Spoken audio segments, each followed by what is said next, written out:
Norma Neufner, policewoman, attached to the juvenile division. I'm on a call from a very worried mother whose daughter is missing. Her daughter's name is Judy Miller.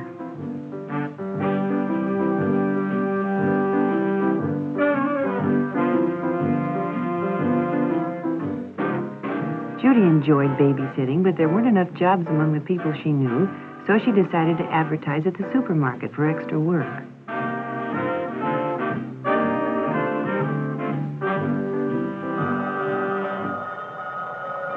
Late the following afternoon, the phone rang, and Judy was offered a job for that evening. The man told her he and his wife were going out to dinner and that their regulars could he pick her up in 15 minutes.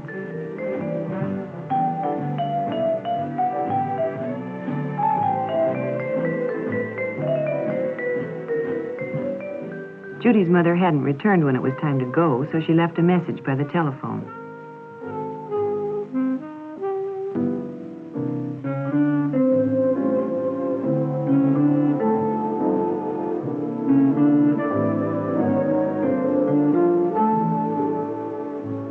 When her mother came home, she found Judy's note and called the number to let Judy know she was home in case she wanted anything.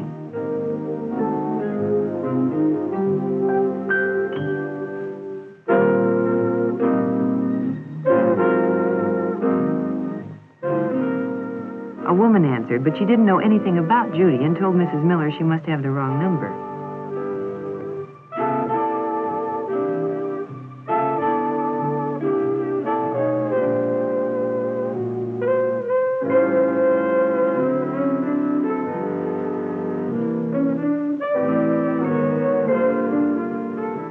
By midnight, Mrs. Miller was really worried. She phoned the police and was transferred to juvenile. I took the necessary information and assured her we'd do everything we could. She'd have to try to be patient and wait. The waiting lasted almost a week. Then the report came in. Judy's body had been found on a lonely desert road. The most difficult part of my job is bringing bad news to parents. You can never find the right words to tell a mother her daughter has been murdered.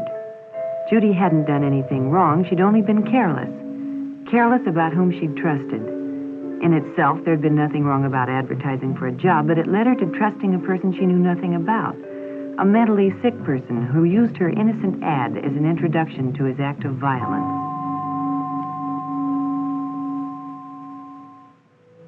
Being safe is often no more than applying good judgment in everyday life. One night while Barbara was babysitting, the doorbell rang. She didn't open the door, but called and asked who it was. A stranger said his car had broken down and could he use the phone. Barbara was very polite, but she told him she was babysitting and expecting a call from her parents. However, she was sure the next-door neighbors were home and perhaps he could use their phone. The stranger thanked her and left. Now, Barbara had been polite and helpful, but she hadn't taken any chances. And when her father called, she was safe.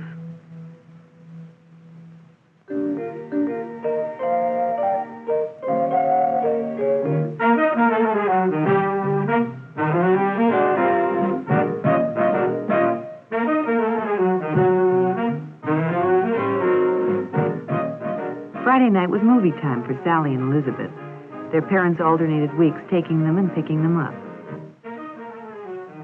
Friendships are easily made in a crowded theater, and when two older boys struck up a conversation and moved next to them, they were secretly pleased.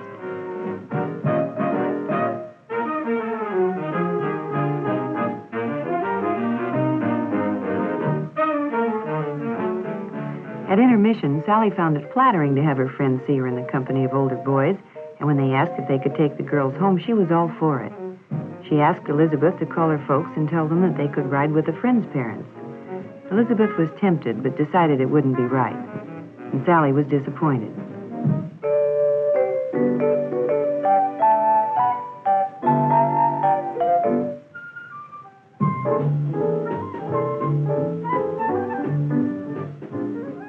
When the show was over and they were leaving, the boys suggested that if Elizabeth couldn't go with them, why didn't Sally come? Sally thought it was a great idea and asked Elizabeth to tell her folks that her parents had picked her up. Elizabeth didn't like the idea, but Sally insisted. So, Elizabeth left alone.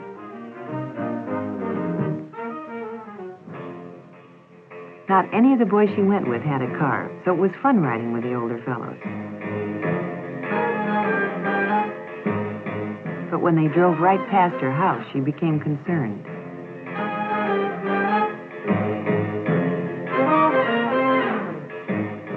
When they arrived at Lookout Peak, she was frightened.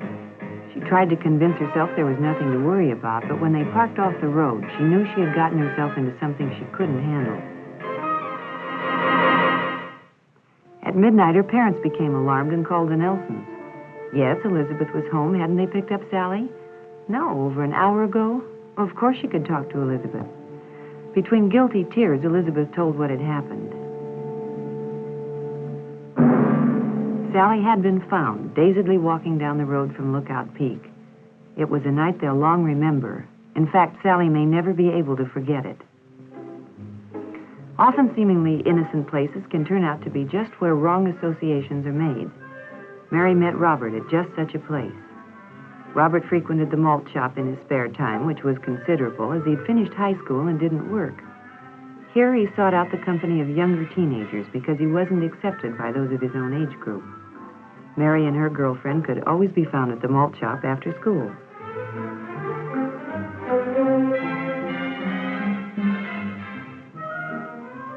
Mary had seen Robert before and thought he was very good looking, so she was naturally flattered when he singled her out and struck up a friendly conversation.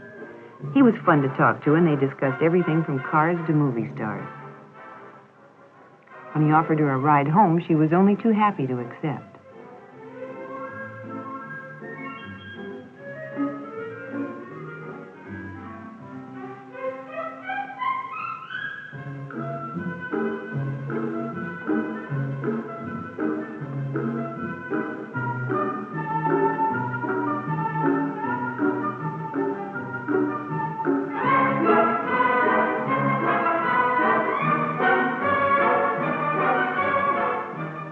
They drove around for a while and talked.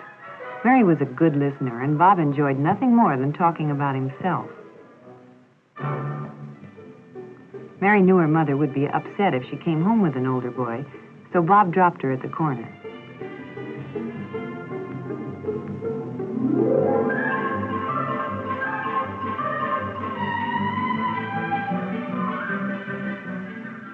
After that, they saw a good deal of each other. At first, Bob was willing to see her at the malt shop, but as time went on, he became jealous of her friends and insisted on their spending more time alone.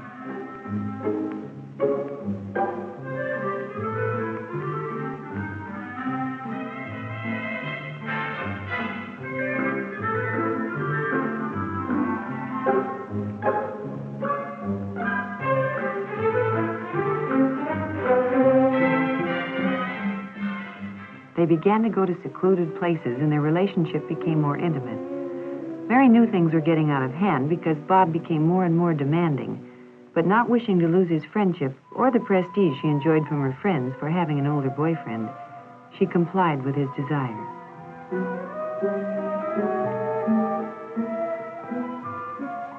Then Mary found she was in trouble and had to tell her parents.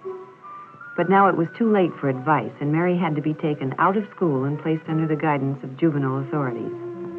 Unfortunately, Mary's story is not an unusual one. Too many young girls are flattered by the attention of older boys and don't realize until too late that these boys, who cannot compete in their own age group, are often not well adjusted and will demand too much in a relationship with a younger girl.